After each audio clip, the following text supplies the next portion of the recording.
صباح الخير. اليوم جبت لكم هاي القطاعة مال البيض اللي تقطع البيض بسهولة. طبعا أنا آكل بيضايتين، بيضة بصفار وبيضة بدون صفار. اللي بدون صفار أقطعها بهاي القطاعة. ليش؟ لأنها سهل علي أني أشيل الصفار من عندها. أنا آكل البيضتين، واحدة بصفار وواحدة بدون، لأنه الصفار بيه كوليسترول عالي وإحنا ما محتاجين كوليسترول عالي بجسمنا. نحاول نكون صحيين قدر الإمكان. طبعا نحط بعين الاعتبار إنه البيضات إني كانن باردات، فنحاول دائما نسلق البيض نقشره وعلى طول نقطعه، أفضل إنه وأسهل بشيل الصفار، وأسهل أصلا من نشيلها من القطاعة. البيض بفيتاميناته هواية ومفيد جدا للجسم.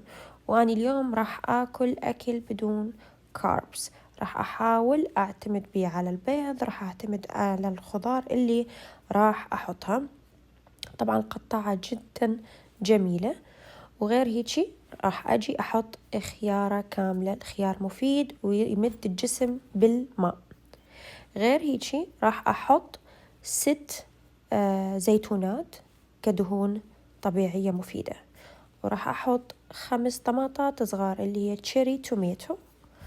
وبعدها راح أحط الإيفريثينج بيكل، هو نوع من المطيبات للطعام، بسمسم بثوم ببصل، كل شي طيب البيض. حطوا شوية من عنده، لا تحطونه هواية. وبعدها راح أحط شوية فلفل أسود.